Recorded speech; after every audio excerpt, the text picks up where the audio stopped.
महाहिमगिरि से परिणति के घन टकराते हैं। शुद्ध अतीन्द्रिय आनंद रस की मूसल धारा बरसाते हैं। जो अपने आश्रित परिणति को रत्नत्रय की निधियां देता, वंदन उस चैतन्य राज को जो भव भव के दुख हर लेता।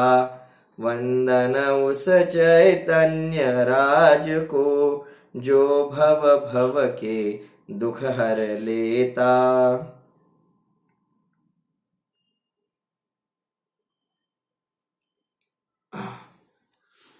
वंदन उस चैतन्य राज को जो भव भव के दुख हर लेता। वास्तवामध्ये आपल्या अनादिकालीन दुःखाचा अंत ज्याच्या दर्शनाद्वारे शक्य होतो, असा तो चैतन्य स्वरूप ध्रुव निज आत्मा आणि या शुद्ध आत्म्याचं दर्शन करणारी शुद्ध निर्मल पर्याय म्हणजेच सम्यक दर्शनाची पर्याय आणि या सम्यक दर्शन ज्ञान चारित्र्याचं वर्णन करणारा हा बृहद्रव्य संग्रह या अद्भुत ग्रंथामधला मोक्ष मार्ग निरूपण नावाचा हा तृतीय अधिकार। चैतन्य स्वरूप चैतन्य राज हा ध्रुव स्वरूप आत्मतत्व हे शुद्ध जीव तत्व आहे आणि या जीव तत्वाचा साक्षात्कार करणारी जी श्रद्धा गुणाची निर्मल पर्याय तिचंच नाव सम्यक दर्शन असं आहे। या सम्यक दर्शनाचं वर्णन करणारी गाथा मी इथून म्हणतो आहे। जीवादी सद्दहणम सम्मत्तम रूवमप्पणो तंतु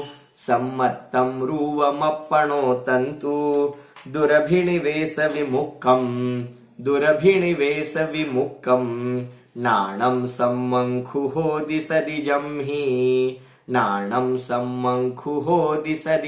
हि पहा। विपरीत अभिप्राय रहित जीवादी तत्व श्रद्धान करिते ज्ञान समीचीन हेची सम्यक दर्शन। जीवादी सद्दहणम सम्मत्तम जीवादी 7 तत्वांचे श्रद्धान म्हणजेच सम्यक दर्शन होय। आता या विशेषणाची आपण चर्चा केलेली आहे।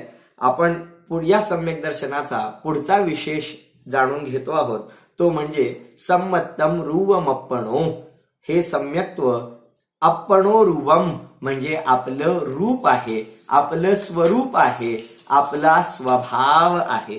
आणि या संबंधी आपण चर्चा करीत असताना हे पाहिलं होतं की सम्यक दर्शनामध्ये आपल्या शुद्ध आत्मतत्वाचा स्वीकार केलेला असतो, आपल्या आत्मतत्वाची स्वीकृती केलेली असते आणि म्हणून ते सम्यक दर्शन स्वतःच्याच निजतत्वाचा स्वीकारपूर्वक उत्पन्न होत असल्यानं खऱ्या अर्थानं ते आत्मतत्वाच्या स्वभाव रूप आहे, ते आत्मतत्वाचं खरं रूप आहे।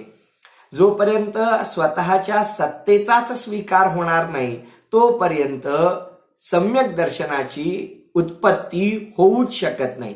आणि ज्या पर्यायीमध्ये ज्या अवस्थेमध्ये स्वतःच्या अस्तित्वाचा स्वीकार केला गेला, स्वतःच्या स्वभावाचा स्वीकार केला गेला, खऱ्या अर्थानं जीवन तर तिथून पुढे सुरू झालं। त्याच्या अगोदर असणाऱ्या जीवनाला आपण जीवन थोडंच म्हणू शकतो, नाही म्हणू शकत। कारण बघा तुम्ही, वास्तवामध्ये जे मनुष्य स्वतःला ओळखतात, ज्यांना स्वतःचं नाव गाव ठाऊक असतं, ज्यांना स्वतःचा पत्ता माहिती असतो, त्यांनाच शहाणे लोक म्हटलं जातं। आणि ज्या व्यक्तीला स्वतःचं नाव ठाऊक नाही, कुठं राहतो ते लक्षात येत नाही, अशा व्यक्तीला त्याचं जीवन तर सुरू आहे परंतु त्या व्यक्तीला शहाणं म्हणत नाहीत। थोडक्यात त्या व्यक्तीचं जीवन हे वेगळं मानलं जातं, वेडेपणाचं जीवन मानलं जातं। त्याचप्रमाणे ज्या जीवाला स्वतःचं शुद्ध स्वरूप कळालं, खऱ्या अर्थानं त्याच्या जीवनाला सुरुवात झाली, खऱ्या अर्थानं तो शहाणा झाला, शहाण्यांच्या मार्गामध्ये आला आणि या उलट ज्याला स्वतःचं नाव ठाऊक नाही, ज्याला स्वतःचं स्वरूप ठाऊक नाही, ज्याला स्वतःचा पत्ता माहिती नाही, थोडक्यात ज्याला स्वतःविषयी काही माहिती नाही, खऱ्या अर्थानं त्याचं जीवन हे अजून खऱ्या अर्थानं सुरूच झालं नाही. हो, जो चेतन के भीतर झाका, जो चेतन के भीतर झाका उसने ही जीवन देखा, बाकी तो सबने खींची रे परितप्त तटों पर रेखा. किती सुंदर हे काव्य लिहिलेलं आहे. बाबू जुगल किशोरजी युगलजींनी लिहिलेलं हे काव्य आहे की ज्याच्यामध्ये ते म्हणतात, जो चेतन के भीतर झाका, ज्याने स्वतःच्या चैतन्य स्वरूपामध्ये जो डोकावला, खऱ्या अर्थानं उसने ही जीवन देखा, त्यालाच खऱ्या अर्थानं जीवन समजलं, त्याच्या जीवनाला सुरुवात झाली. बाकी सबने तो खींची रे, बाकीच्या सर्वांनी तर केवळ परितप्त तटों पर रेखा, खऱ्या अर्थानं संसाराच्या तापलेल्या या किनाऱ्यावरती त्यांनी केवळ काही रेघोट्या ओढल्या, काही रेषा ओढल्या. आणि तुम्हाला ठाऊक आहे, वाळूवरती ओढलेल्या रेषांचं काय महत्व आहे. क्षणार्धात लाट येते, सोसाट्याचा वारा येतो, वाळूमध्ये ओढलेल्या रेघोट्या ताबडतोब पुसल्या जातात. अशा प्रकारे हे संसारातलं जीवन हे अशा प्रकारे रेषा ओढण्याप्रमाणे आहे.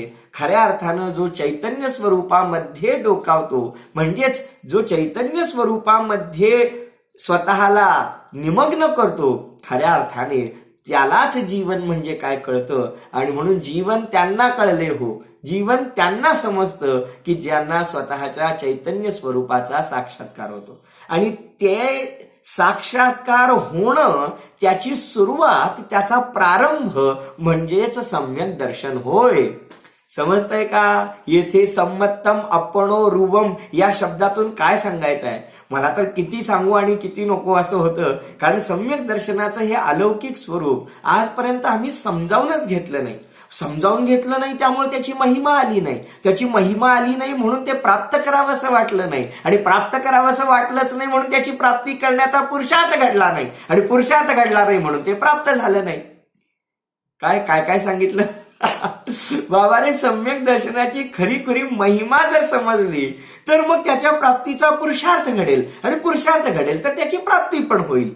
आणि म्हणून हे सम्यक दर्शन म्हणजे काय अलौकिक चीज आहे. आणि ज्या सम्यक दर्शनाच्या प्राप्तीसाठी सर्व तीर्थंकर परमात्म्यांनी सर्वप्रथम उपदेश प्रदान केलेला आहे की बाबांनो, मर पचके भी, म्हणजे अगदी मरणाच्या किमतीवरती सुद्धा आपण पहिल्यांदा हे सम्यक्त्व प्राप्त करा, सम्यक दर्शन प्राप्त करा. अशा प्रकारे जेव्हा मुनी भगवान, आचार्य परम भगवान, तीर्थंकर परमात्मा उपदेश देतात, तेव्हा आपण त्या उपदेशातली ती तळमळ, त्या उपदेशातली ती निकड आपण खऱ्या अर्थानं समजावून घेतली पाहिजे. इथे सांगतात की हे सम्यक दर्शन कसं आहे, तर आत्म्याचं स्वरूप आहे, आत्म्याचं खरं रूप आहे. आता इथे एक प्रश्न आपल्याला पडायला पाहिजे होता, आणि तो प्रश्न असा आहे की अगोदरच्या व्याख्यानामध्ये तर तुम्ही सांगितलं होतं सम्यक्त्व म्हणजे जीवादी सद्दहणम, जीवादी 7 तत्वांचं श्रद्धान, आणि आता तुम्ही सांगता आहात अपणो रूपम म्हणजे आत्म्याचे रूप. मग यातलं नेमकं कोणतं सम्यक्त्व म्हणायचं?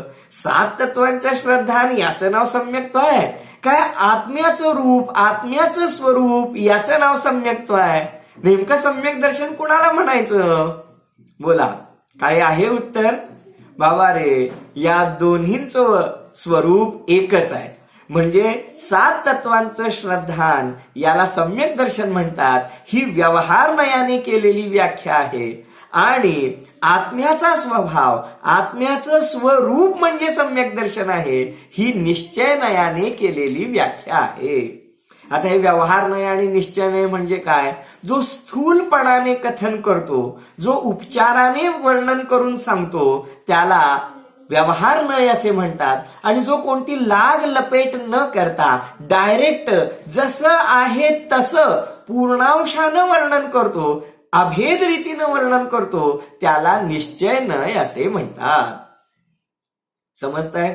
मग 7 तत्वांचं श्रद्धान करणं, किती सांगितले? 7. सात तत्व म्हणजे भेद झाले की नाही. मग अशा 7 तत्वांचं श्रद्धान करणं याला सम्यक दर्शन म्हणतात. हे व्यवहार नयाचं कथन आहे. आणि या उलट परद्रव्यांपासून भिन्न असणाऱ्या आपल्या शुद्ध आत्म्याचं श्रद्धान करणं, आता 7 सांगितले नाहीत, आता 1 सांगितलं, एक आत्म्याचं श्रद्धान करणं याला सम्यक दर्शन असे म्हणतात. ही निश्चय नयाने केलेली व्याख्या आहे. आणि म्हणूनच 7 तत्वांचं श्रद्धान करणं हे व्यवहार सम्यक्त्व आहे. आणि एक शुद्ध आत्म्याचं श्रद्धान करणं याचं नाव निश्चय सम्यक्त्व आहे. पुन्हा एकदा सांगतो, 7 तत्वांचं श्रद्धान करणं याला व्यवहार सम्यक्त्व म्हणतात. आणि एक शुद्ध आत्म्याचं श्रद्धान करणं याला निश्चय सम्यक्त्व म्हणतात. मग सम्यक दर्शन किती आहेत? सम्यक दर्शनाचे किती प्रकार झाले सांगा? 2. चूक, एकच असतं. सम्यक दर्शन एकच असतं, त्याचं वर्णन 2 प्रकारे केलं जातं. काय सांगितलं? सम्यक दर्शन एकच असतं, परंतु त्याचं वर्णन 2 प्रकारे केलं जातं. सम्यक दर्शनाचे 2 प्रकार होत नाहीत. सम्यक दर्शन एकच असतं, फक्त त्याला व्यवहार नयाने 7 तत्वांचं श्रद्धान म्हणून सांगितलं जातं. आणि निश्चय नयाने एक आत्म्याचं श्रद्धान असं एकाच वस्तूचं, एकाच पदार्थाचं 2 प्रकारे वर्णन केलं जातं. म्हणून सम्यक दर्शन किती असतात? सम्यक दर्शनाचे प्रकार किती? एकच, फक्त त्याचं वर्णन 2 प्रकारे केलं जातं. लक्षात आलं? पहा, तर आता या सम्यक दर्शनाला येथे आत्मतत्वाचं स्वरूप आहे, रूप आहे असं का सांगतात ते पहा. पहिलं कारण सांगितलं होतं की या सम्यक दर्शनामध्ये आत्मतत्वाचा स्वीकार केलेला असतो. आतापर्यंत परद्रव्यांची स्वीकृती होती, परंतु आत्मतत्वाचा स्वीकार केला गेला नव्हता. आणि जेव्हा सम्यक दर्शन प्रकट झालं तेव्हा स्वतःच्या आत्मस्वरूपाचा स्वीकार केला गेला. त्याच्या अस्तित्वासंबंधी हुंकार भरला गेला की हा होय, मी या शरीरादी परपदार्थांपासून भिन्न चैतन्य स्वरूप, ज्ञानादी अनंत गुणांनी युक्त, सर्व पर्यायींपासून पार असणारा, ध्यानाने प्रकट होणारा असा शुद्ध आत्मस्वरूप चैतन्यमय पदार्थ आहे. अशी जेव्हा स्वीकृती केली गेली, असा अभिप्राय धारण केला गेला, असा विश्वास अंतरंगामध्ये उत्पन्न झाला, तेव्हा या आत्म्याच्या विश्वासाला म्हणजेच आत्मविश्वासालाच सम्यक दर्शन असे नाव दिले गेले. बोला, आत्मविश्वास बाळगला पाहिजे की नाही? आज सगळे लोक सांगतात कोणतंही संकट येऊ दे, स्वतःवरती विश्वास ठेवा, आत्मविश्वासानं त्या प्रसंगाला सामोरे जा. हे आत्मविश्वास म्हणजे काय असतं? आत्मविश्वास म्हणजे आय कॅन डू, मी करू शकतो, आय कॅन विन, मी जिंकू शकतो. अरे नुसतं असं तोंडानं म्हणून होणार नाही. त्यासाठी पहिल्यांदा स्वतःच्या क्षमतांवर पूर्ण विश्वास असला पाहिजे. येथे भगवान म्हणतात तू भगवान होण्याच्या लायकीचा आहेस, तुझ्यामध्ये अनंत ज्ञान, अनंत शक्ती प्रकट करण्याची सामर्थ्य आहे. बस याचा विश्वास बाळग. याचंच नाव खऱ्या अर्थानं आत्मविश्वास आहे. आत्म्याच्या अनंत गुणांमध्ये असणाऱ्या सामर्थ्याचा विश्वास बाळगणं याचंच नाव आत्मविश्वास आहे. एखाद्या संकटाला सामोरं जाणं, एखाद्या पापाच्या उदयाला आपल्या अंतरंगातल्या या खोट्या आत्मविश्वासाच्या बळानं सामोरं जाणं याचं नाव सम्यक दर्शन नाहीये.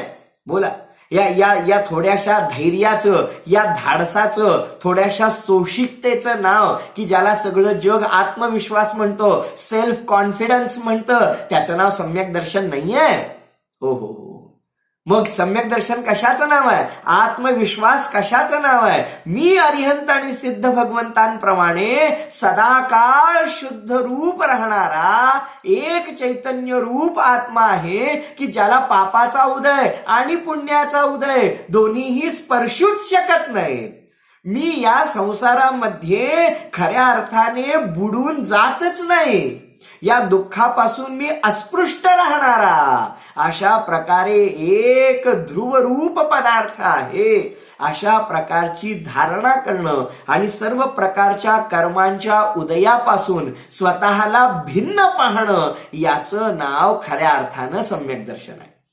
आणि याचं नाव खऱ्या अर्थानं आत्मविश्वास आहे. आचार्य म्हणतात असा आत्मविश्वास बाळग. जे लौकिक लोक सांगतात त्या सांसारिक आत्मविश्वासाद्वारे 2-4 संकट दूर होताना दिसतील, परंतु तो आत्मविश्वास कामाचा नाही. संसार समुद्रामधून पार पडायचा असेल तर तुला स्वतःच्या चैतन्य गुणांवरती पहिल्यांदा विश्वास ठेवावा लागेल. स्वतःच्या अस्तित्वाचा भरोसा करावा लागेल की होय, या शरीरात येण्यापूर्वी सुद्धा माझं अस्तित्व होतं. आज हे शरीर दिसतं आहे, या शरीराच्या नाशानंतर सुद्धा माझं अस्तित्व असणार आहे. आणि ते अस्तित्व कुणा दुसऱ्या पदार्थामुळे नाही आहे, ते अस्तित्व स्वतः त्या स्वयं पदार्थामुळे आहे. त्या अस्तित्व गुणामुळे ते माझं अस्तित्व आहे. आणि माझ्या अस्तित्वाला धक्का लावण्याची सामर्थ्य जगातल्या कोणत्याही पदार्थात नाही. ओहो, म्हणतात ना माझ्या केसाला सुद्धा धक्का लागता कामा नये. अरे आत्म्यामध्ये केसच नाही, धक्का काय लावणार. त्यामुळे इथे सांगतात की वास्तवामध्ये स्वतःच्या अस्तित्वाचा भरोसा असणं, स्वतःच्या अनंत सामर्थ्याचा भरोसा असणं, स्वतःच्या सुख स्वभावाचा विश्वास असणं, परद्रव्यांपासून पृथकतेवर विश्वास असणं, मी माझी सर्व कार्य स्वावलंबन पूर्वक करू शकतो, मला दुसऱ्यावर अवलंबून राहण्याची आवश्यकता नाही. मला या विश्वामध्ये कोणत्याही पदार्थाची आवश्यकता नाही, माझा स्वभाव आहे असा. माझी मुलं बाळ मला नाही बघितली तर माझं कसं होणार, माझ्या कुटुंबाने मला नाही बघितलं तर माझं कसं होणार. अरे बाबा, असा परद्रव्य सापेक्षपणा द्रव्याच्या स्वभावामध्ये नाहीच आहे मुळी. तू दीनहीन होतोस कारण तुला स्वतःच्या स्वभावाची सामर्थ्य ठाऊक नाहीये. बाबा रे, मुनिराज जेव्हा वन जंगलामध्ये विहार करतात तेव्हा ते असा विचार करतात का मला आहार द्यायला कोण येणार, माझी वैयावृत्ती कोण करणार, मग माझं वय झाल्यावरती माझं कसं होणार. अरे बाबा, अशा प्रकारची दीनता हीनता तर या द्रव्य स्वभावाचा अनुभव करणाऱ्या जीवाला कदापि शिवत सुद्धा नाही. कदाचित व्यवहार भूमिकेमध्ये गृहस्थ असताना अशा प्रकारचे विकल्प येऊ शकतात, परंतु त्या विकल्पांवरती मात करण्याचा आणि जिंकण्याचा उपाय सुद्धा याच तत्वचिंतनामध्ये आहे की बाबा रे, प्रत्येक द्रव्य स्वतंत्र आहे, प्रत्येक द्रव्याची सामर्थ्य भिन्न भिन्न आहे, प्रत्येक द्रव्याचा उदय भिन्न भिन्न आहे आणि एक द्रव्य दुसऱ्या द्रव्यामध्ये कोणत्याही प्रकारचा हस्तक्षेप नाही करीत. अशा प्रकारचा विश्वास बाळगणं, याचंच नाव खऱ्या अर्थाने सम्यक्त्व आहे, याचंच नाव खऱ्या अर्थाने आत्मविश्वास आहे. बाबा रे, अशा प्रकारचा एकदा हुंकार करून तर बघ.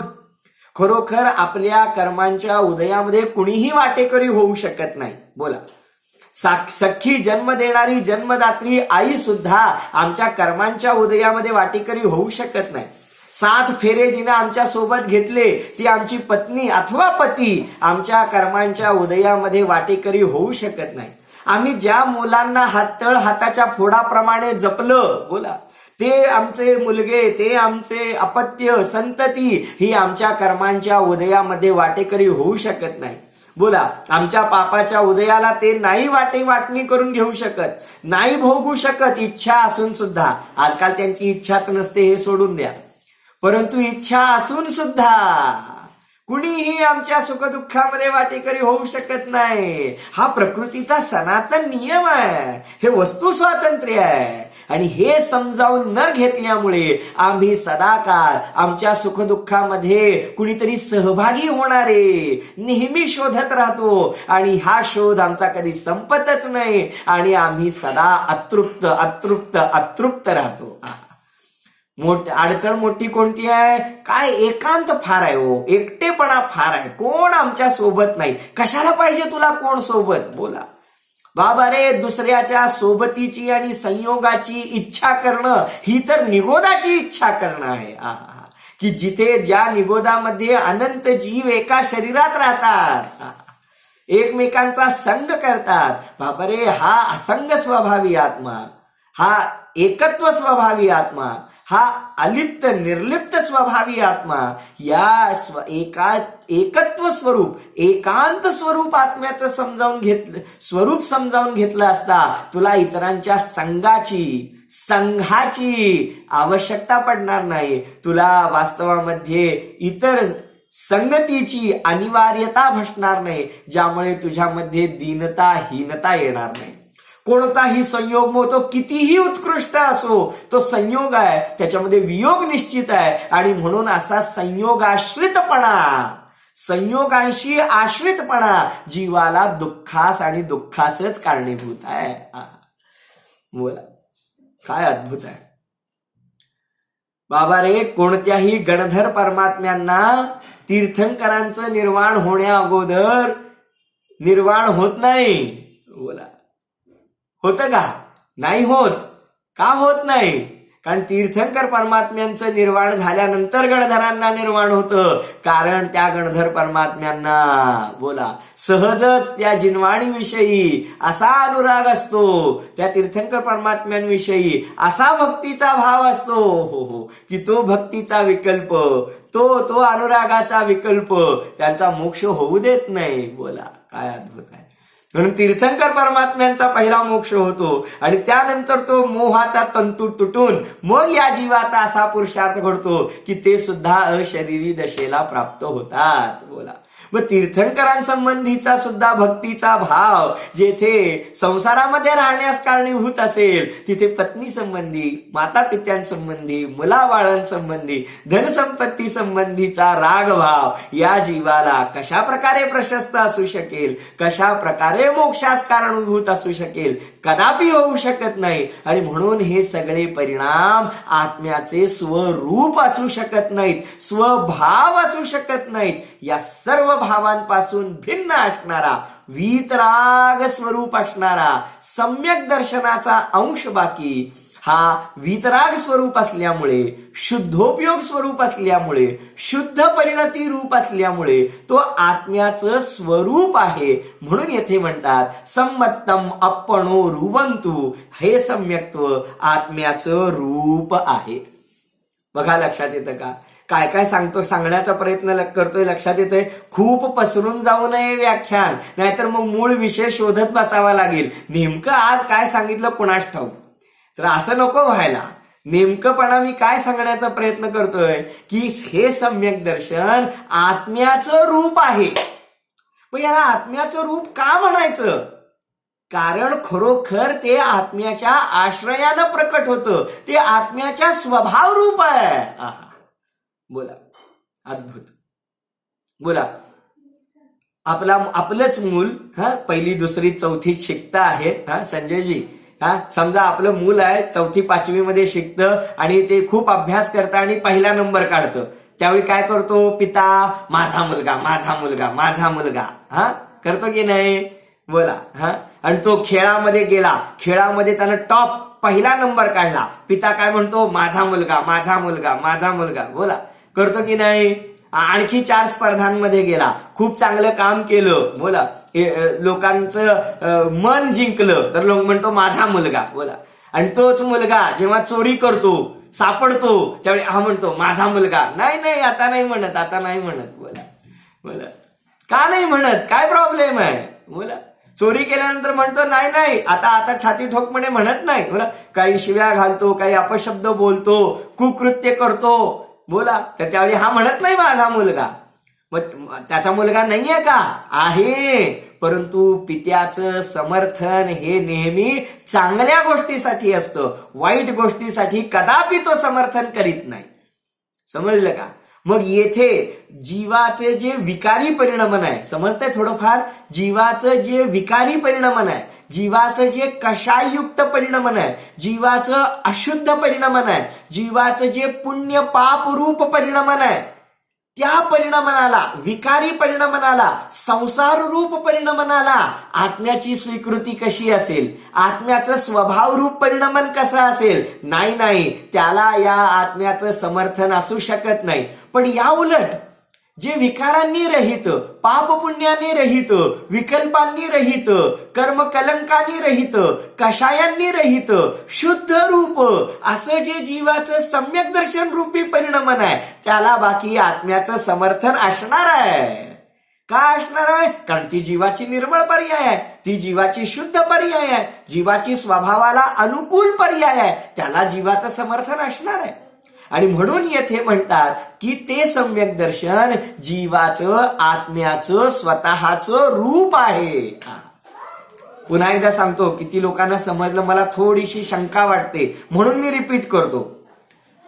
जेव्हा पित्याला असं वाटतं की हे मूल योग्य मार्गाने जात आहे, योग्य दिशेने जात आहे, आपलं नाव काढत आहे, त्यावेळेला तो पिता म्हणतो माझा मुलगा, म्हणजे त्याच्यामध्ये आपलं रूप पाहतो.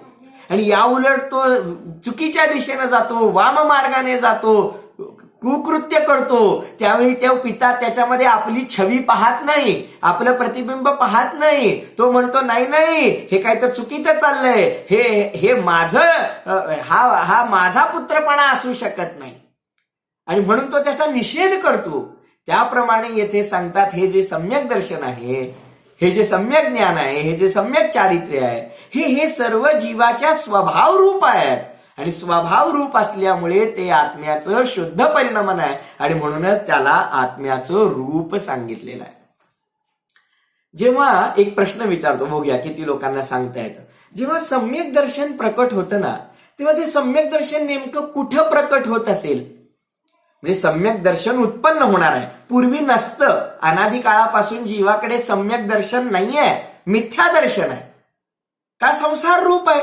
मग जेव्हा जीव पहिल्यांदा ध्यानाचा पुरुषार्थ करेल, काहीतरी उपक्रम करेल, उद्यम करेल, आणि त्याला सम्यक्त्वाची प्राप्ती होईल, त्याचं श्रद्धान बदलेल, त्याला आत्म्यासंबंधी विश्वास निर्माण होईल, तो नेमका कुठं होईल? म्हणजे इथं मेंदूच्या ठिकाणी इथं होईल का, इथं छातीच्या ठिकाणी होईल?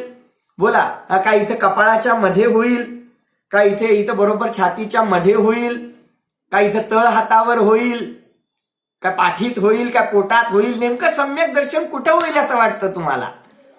बोला. बाबा रे, असं सम्यक दर्शन कुठल्या तरी एका अंगामध्ये होत नसतं. का होत नाही? कारण सम्यक दर्शन हे आत्म्याची अवस्था आहे, आणि म्हणून संपूर्ण आत्मप्रदेशांमध्ये सम्यक दर्शन उत्पन्न होतं. सम्यक दर्शन कुणाची पर्याय आहे? सम्यक दर्शन श्रद्धा गुणाची पर्याय आहे. माहितीये ना, आत्म्याच्या अनंत गुणांपैकी एका श्रद्धा गुणाच्या एक समयाच्या निर्मल पर्यायीला सम्यक दर्शन असे म्हणतात. बरोबर आहे ना? मग ही सम्यक दर्शन पर्याय कोणाची? आत्म्याच्या श्रद्धा गुणाची. मग श्रद्धा गुण आत्म्यामध्ये नेमका कुठे राहतो? या डोळ्याच्या ठिकाणी असतो, कानाच्या ठिकाणी असतो, का पूर्ण आत्मप्रदेशांमध्ये असतो? पूर्ण आत्मप्रदेशांमध्ये असतो. मग जर श्रद्धा गुणाचं अस्तित्व आत्म्याच्या पूर्ण प्रदेशांमध्ये असेल, तर मग त्या श्रद्धा गुणाची पर्याय सम्यक दर्शन सुद्धा पूर्ण आत्म्याच्या प्रदेशांमध्ये असतं. समजलं? मग आत्मा सगळा कव्हर केला गेला की नाही सम्यक दर्शनाने? का थोडा आत्मा बाजूला राहिला? पूर्ण आत्म्याचे प्रदेश कव्हर झाले. पूर्ण आत्म्याच्या प्रदेशांमध्ये श्रद्धा नावाचा गुण आहे, आणि त्या श्रद्धा गुणाची जी सम्यक दर्शन रूपी पर्याय आहे, ती सुद्धा पूर्ण आत्म्याला व्यापणारी आहे. आणि म्हणून या सम्यक दर्शनाला आत्म्याचं रूप म्हटलेलं आहे, आत्म्याचं स्वरूप म्हटलेलं आहे. गजब आहे. एक ह्याच्यामधली कॉन्ट्रावर्सी सांगू का? सम्यक दर्शनामध्ये एक विचित्रपणा, थोडीशी तात्विक आणि सूक्ष्म चर्चा आहे बरं का, पण मी अशी अपेक्षा करतो की आपल्याला समजत असेल, अशी आशा करतो की आपल्याला समजत असेल. आणि समजा कुठे नाही समजलं तरी याच्यानंतर जो प्रश्नोत्तरांचा कार्यक्रम असतो त्यामध्ये अवश्य तुम्ही या सम्यक दर्शनासंबंधी प्रश्न विचारावेत. आता जो मुद्दा सांगतोय थोडा वेगळा आहे, पण समजेल अशी आशा करतो. बघा, सम्यक दर्शनाची पर्याय एक समयाची आहे. सम्यक दर्शनाची पर्याय एक समयाची आहे. का? कारण ती श्रद्धा गुणाची एक समयाची शुद्ध पर्याय आहे, म्हणजे त्याचं नाव आहे सम्यक दर्शन. काय गजब आहे बघा. ही सम्यक दर्शनाची एक समय वर्तणारी, जिचं आयुष्य एक समय आहे, अशी सम्यक दर्शनाची पर्याय स्वतः एक समय राहणारी आहे, परंतु श्रद्धेमध्ये स्वीकार कुणाचा करते? श्रद्धेमध्ये पूर्ण त्रिकाली, अनंत भूतकाळ, सध्याचा वर्तमान काळ आणि पुढे असणारा अनंत भविष्य काळ, अशा पूर्ण त्रिकाली अनादि अनंत शुद्ध स्वरूप असणाऱ्या आत्मस्वरूपाचा ती स्वीकार करते. बोला काय गजब आहे. स्वतः आहे एक समयाची, पण स्वतः एक समयाची असताना सुद्धा विश्वास कुणाचा करते? फोकस कुणावरती करते? एक समयाच्या आत्म्यावरती करत नाही, त्रिकाली ध्रुव पूर्ण शुद्ध आत्म्याचा ती विषय करते, त्या शुद्ध आत्म्याला विषय बनवते. आणि हेच याच्यामधलं फार मोठं वैचित्र्य आहे की स्वतः एक समयाची असून सुद्धा ही सम्यक दर्शनाची पर्याय त्या पूर्ण अनादि अनंत त्रिकाली सदा एक स्वरूप राहणाऱ्या आत्म्याला विषय बनवते. आहा, विषय बनवते. आणि म्हणून या शुद्ध आत्म्याला विषय बनवणाऱ्या या सम्यक दर्शनाच्या पर्यायीला आत्म्याचं रूप म्हटलेलं आहे. बघा,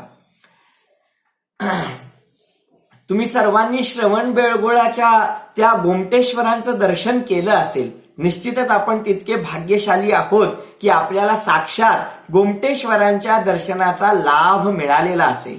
नक्की आपण गोमटेश्वरांचं दर्शन केलेलं आहे.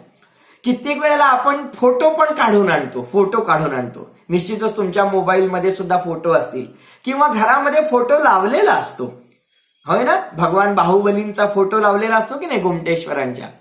आता मला एक प्रश्न विचारायचा आहे नीतीताई, ती जी प्रतिमा आहे ना, ती प्रतिमा बाकी किती फूट आहे?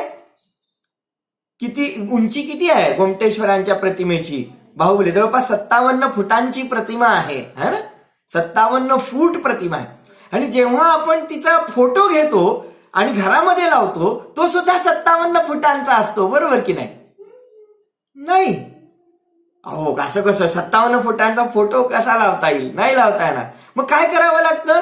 तो फोटो असतो 2-3 फुटांचा, 2-2.5 फुटांचा, आणि त्याच्यामध्ये पूर्ण प्रतिमा काय केली जाते? कॅप्चर केली जाते, होय की नाही. म्हणजे 57 फुटाची प्रतिमा कॅप्चर करायला, फोटो काढायला 57 फुटाचा रोल गरजेचा नाहीये. ओ हो. अनादि अनंत त्रिकाली ध्रुव स्वभावाला विषय करणारी पर्याय एक समयाची असू शकते. समज में आया. म्हणजे एक समयाच्या पर्यायीमध्ये, त्या सम्यक दर्शनाच्या पर्यायीमध्ये भलेही तिचं स्वरूप लघु असेना, भलेही तिचं स्वरूप क्षणिक असेना, परंतु त्या क्षणिक पर्यायीमध्ये खऱ्या अर्थानं पूर्ण अनादि अनंत त्रिकाली ध्रुव स्वभावाचं दर्शन घडतं, त्याचा विश्वास केला जातो. आणि म्हणूनच त्या एक समयाच्या सम्यक दर्शनाच्या पर्यायीला पूर्ण त्रिकाली आत्म्याचं स्वरूप सांगितलेलं आहे, ते आपल्या आत्म्याचं रूप सांगितलेलं आहे. गजब आहे. तुम्ही म्हणाल काही जरी म्हटलं शांतीनाथजी तरी एक समयाची पर्याय आणि विषय करते त्या पूर्ण त्रिकाली आत्म्याला, हे काय कुठं कॉम्बिनेशन काय जरा बिनसल्यासारखं वाटतं. हे काय जरा तसं पटत नाही किंवा जरा रुचत नाही, कुठेतरी खटकल्यासारखं वाटतं. मला पण खटकतं हो, फार खटकतं. पण काय करायचं, वस्तूचं स्वरूपच असं आहे, हे काय बदलता येत नाही. बोला, 20 वर्ष, 22 वर्ष, 25 वर्ष एखादी मुलगी आपल्या घरात राहते, मात्या पित्यांच्या जवळ राहते. बोला, त्या घरामध्ये आपलेपणा मानते आणि क्षणात काय तांदूळ पडतात, क्षणात काय अक्षता पडतात, आणि मग शुभमंगल सावधानचा गजर होतो आणि ती मापटो ओलांडून दुसऱ्याच्या परक्याच्या घरामध्ये जाते आणि तिथलं दूध उतू गेल्यावरती तिला त्रास होतो. काय आश्चर्य. बोला, त्या घरामध्ये काय नाश झालं किंवा काय खराब झालं तर लगेच हिला आपलं नुकसान झालेल्याचा भास होतो. हे कसं काय घडतं? हे कसं शक्य आहे? एवढी वर्ष, इतकी वर्ष एका घरात काढल्यानंतर दुसऱ्या घरात गेल्यानंतर 2-4 दिवसातच, अगदी काही क्षणांतच असं परिवर्तन घडतं की त्या घरामध्ये थोडंसं काही नुकसान झालं, थोडंसं दूध उतू गेलं तर हिला वाईट वाटतं. बोला, काय वाईट वाटायची गरज आहे? बोला, अरे वाईट वाटायची काय गरज आहे? आता हेच घर आपलं म्हणून स्वीकारलेलं आहे. काय समजते काय सांगायचं आहे? त्याप्रमाणे ती पर्याय भलेही एक समयाची असे ना का, परंतु तिनं त्या त्रिकाली ध्रुवाचंच मरण केलेलं आहे. ती त्या त्रिकाली ध्रुवाला समर्पित झालेली आहे. इतकी समर्पित झाली आहे, इतकी समर्पित झाली आहे की ती पर्याय म्हणते मी आता पर्याय नाही, मी आता द्रव्य बनलेली आहे. आहे पर्यायच, पण म्हणते बोलते की मी इतकी रंगून गेली आहे, त्या द्रव्याशी इतकी एकरूप झाली आहे की मी आता द्रव्यच बनली आहे. बोला समजतंय काय सांगायचं आहे? फार सुंदर विषय आहे, खूप सुंदर विषय आहे.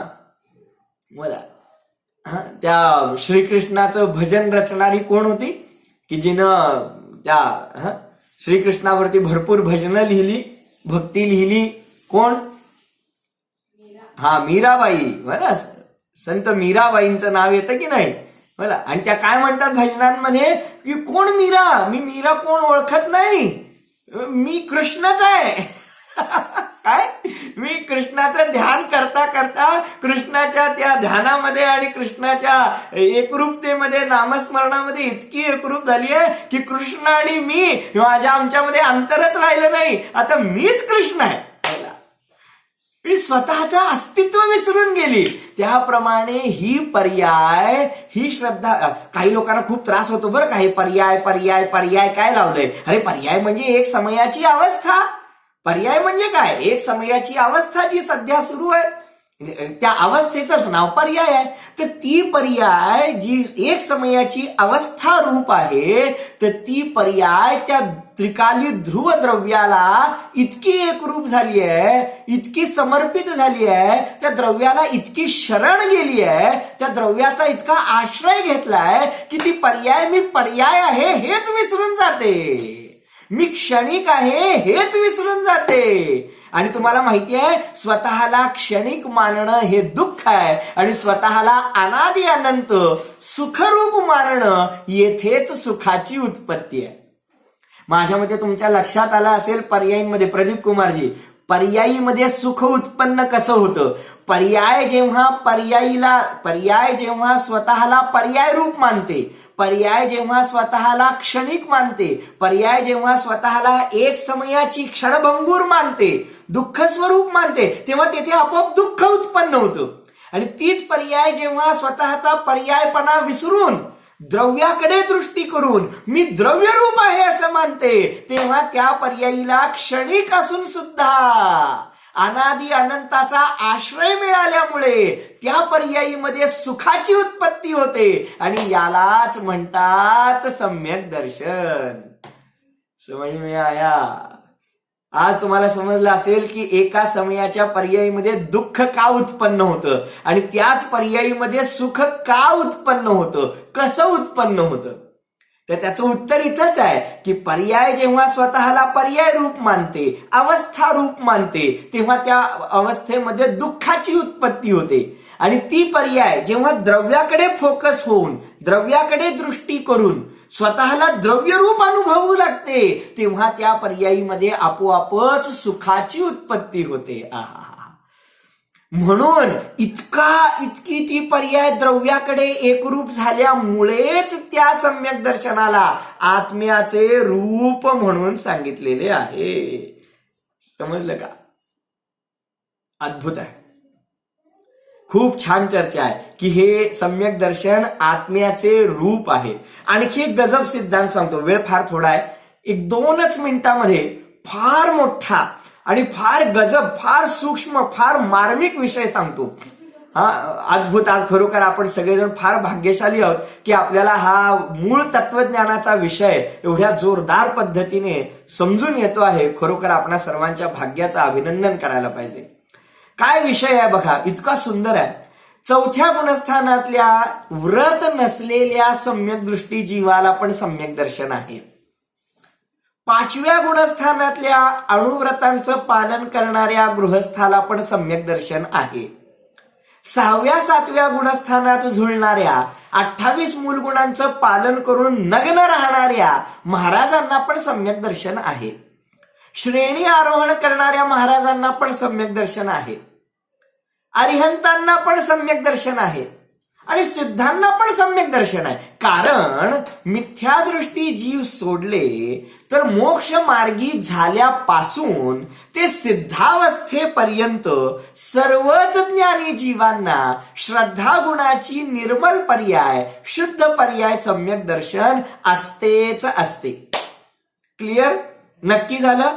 हे पक्क बरोबर आहे ना? इथपर्यंत काही चुकलं नाही ना?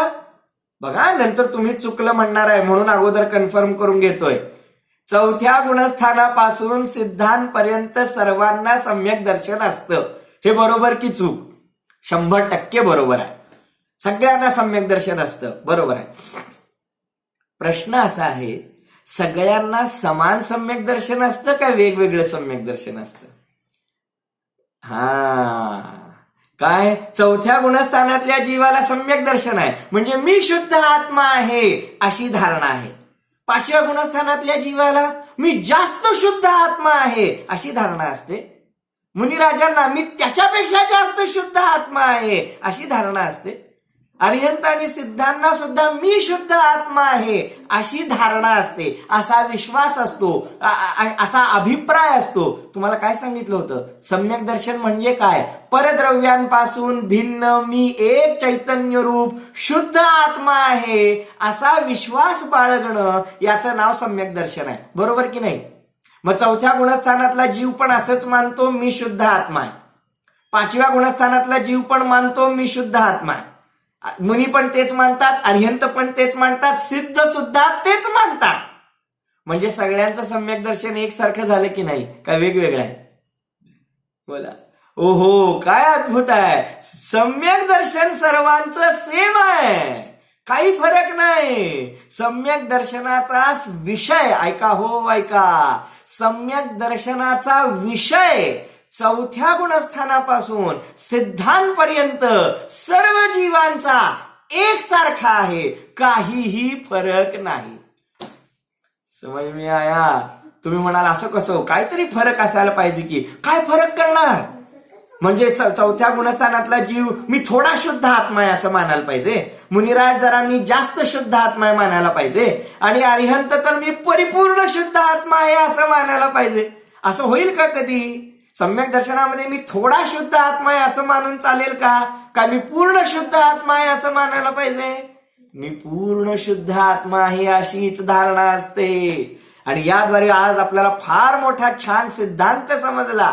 ओहो, की गुणस्थानांच्या परिपाटीमध्ये शुद्धतेच्या अपेक्षेने तरतमता असली तरी सुद्धा श्रद्धा गुणाच्या विषयाच्या अपेक्षेने, श्रद्धा गुण काय मानतो त्या विषयाच्या अपेक्षेने पाहिलं तर चौथ्या गुणस्थानातला कपडे धारण करणारा, व्यापार धंदा करणारा, इंद्रियांचे विषय भोगणारा, कथनचित थोडंफार पाप करणारा गृहस्थ जीव स्वतःला ज्याप्रमाणे शुद्ध आत्मा मानतो त्याचप्रमाणे सिद्ध परमात्मा सुद्धा स्वतःला शुद्ध आत्माच मानतात. दोघांच्याही स्वतःला शुद्ध आत्मा मानण्यामध्ये रंच मात्र सुद्धा फरक नाही. क्या समझ में आया? इतनी बात में तो हमने सिद्धों से बराबरी कर ली. काय? या एका गोष्टीत तरी आम्ही सिद्धांप्रमाणे झालो. काय? की सिद्ध भगवान पण स्वतःला शुद्ध मानतात आणि आम्ही सुद्धा स्वतःला शुद्ध आत्माच मानतो. बाबा रे, केसा इतकं सुद्धा अंतर नाहीये श्रद्धाला. अद्भुत आहे. काही लोक म्हणतील असं कसं? मग त्याच्यामध्ये सुद्धा औपशमिक सम्यक दर्शन असतं, मग क्षायोपशमिक सम्यक दर्शन असतं, मग क्षायिक सम्यक दर्शन असतं, मग चलमल आगाढ दोष लागतात, मग एक परमावघाड सम्यक्त्व नावाचं सम्यक्त्व असतं. थोडा ना थोडा तरी फरक असतोच की. तो फरक ठेवा बाजूला गुंडाळून, काही गरज नाही त्या फरकाची. आता इथे विषय काय चाललाय की सम्यक दर्शनाचा विषय सगळ्यांचा समानच आहे. अद्भुत आहे, अद्भुत आहे. मग फरक थोडाफार असेल की, हा आहे थोडाफार फरक, पण येथे त्याची गरज नाही. सम्यक्त्वाचं स्वरूप समजून घ्यायचं ना, मग गरज नाही. बोला. चला याच्यामध्ये कसा फरक असू शकतो 1-2 मिनिटात सांगून देतो, म्हणजे विषय अर्धवट राहायला नको. एक कागद घेतला आणि त्या कागदावरती फक्त भारत देशाची आउटलाईन काढली, म्हणजे सीमारेषा, आणि विचारलं की हे काय आहे, तर उत्तर काय देणार तुम्ही? हा भारत देश आहे, हा भारताचा नकाशा आहे, बरोबर ना? एक सफेद कागद घेतलाय आणि त्यावरती भारताची सीमारेषा काढलेली आहे, भारत देश काढलेला आहे, आणि विचारलं काय आहे, तर तुम्ही म्हणाल हा भारत देश आहे. ठीक आहे, मग आता आम्ही त्यामध्ये एक आणखी 4 रेषा वाढवल्या आणि राज्य दाखवली आणि विचारलं हे काय आहे, तर तुम्ही काय म्हणणार? भारत देशच आहे. मग आता आम्ही त्याच्यामध्ये राज्यांच्या राजधान्या पण दाखवल्या आणि विचारलं हे काय आहे, तर काय म्हणणार? भारत देशच आहे. मग त्यामध्ये आम्ही 4 डोंगर आणि 4 नद्या पण दाखवल्या. आता विचारलं हे काय आहे, तुम्ही म्हणाल भारत देशच आहे. अरे तुम्ही त्यामध्ये प्रत्येक गाव जरी दाखवलं, कितीही डिटेलपणा दाखवला, तरी आम्ही हेच सांगणार भारत देशच आहे. समज में आया? मग 4थ्या पुनस्थानामध्ये फक्त भारत दिसतो आणि सिद्ध भगवान झाल्यानंतर सगळी शहरं पण दिसतात, पण भारत भारत आहे की नाही? भारत देशाला भारत देश आहे की नाही? काय भारताची अमेरिका झाली? नाही होत. समज में आया? डिटेल्स वाढत जातील, वाढेनात का? पण मी भारत रूप आहे, भारत रूप नाही, मी शुद्ध आत्मा रूप आहे, हे श्रद्धान अजिबात बदलत नाही. हे जे आहे ना कि पर का अंश मात्र भी स्व में न मिलाना और स्व का अंश मात्र भी पर में ना मिलाना. पराचा अंश मात्र सुद्धा स्व मध्ये मिसळायचा नाही आणि स्वचा अंश सुद्धा परामध्ये मिसळायचा नाही. याचं नाव खऱ्या अर्थानं सम्यक दर्शन आहे. अशा प्रकारे स्वतःच्या शुद्ध आत्म्याला परद्रव्यांपासून भिन्न मानणं आणि परद्रव्यांना शुद्ध आत्म्यापासून भिन्न मानणं, या मानण्याचं नाव सम्यक दर्शन आहे. आणि याच्यामध्ये आत्मा सुद्धा स्पष्ट पाहिला गेला आणि अनात्मा सुद्धा स्पष्ट पाहिला गेला. आत्म्याला स्पष्टपणे निर्णित करण्यात आलं, म्हणून हे सम्यक दर्शन आत्म्याचं खरं रूप आहे, खऱ्या अर्थानं आत्म्याचं स्वरूप आहे. समज में आया? तर थोडीशी तात्विक चर्चा झाली असेल, थोडीशी सूक्ष्म चर्चा झाली असेल. रोज रोज किनारे चलते हैं, आज थोड़ा गहराई में उतरने का दिन है. तर वास्तवामध्ये अशा प्रकारे थोडंसं आपण सूक्ष्म तत्वाला समजावून घेतल्याशिवाय आम्हाला जेवढी बुद्धी आहे त्या बुद्धीला योग्य प्रकारे कामाला लावल्याशिवाय सामान्य शिकण्याने जीवाचं कल्याण होत नाही. त्या सामान्याबरोबर बुद्धीला पेलेल इतका विशेष विषय सुद्धा जाणून घेणं अनिवार्य असतं. आणि म्हणून आज आपण थोडीशी ही तात्विक चर्चा केलेली आहे. आत्म्याचं स्वरूप सम्यक दर्शन का आहे याच्या संबंधी बराच विषय अजून बाकी आहे. तर बघूया, यथायोग्य वेळी आणखी स्पष्टीकरण करण्याचा प्रयत्न करूया. या सम्यक दर्शनापुरतच स्वतःला मर्यादित करून आपण या सम्यक दर्शनापुरतं सम्यक दर्शन पूर्वक स्वतःच्या निज तत्वाचा निर्णय करून परम सुखाला प्राप्त करावं, या मंगल भावनेने ओम नमः.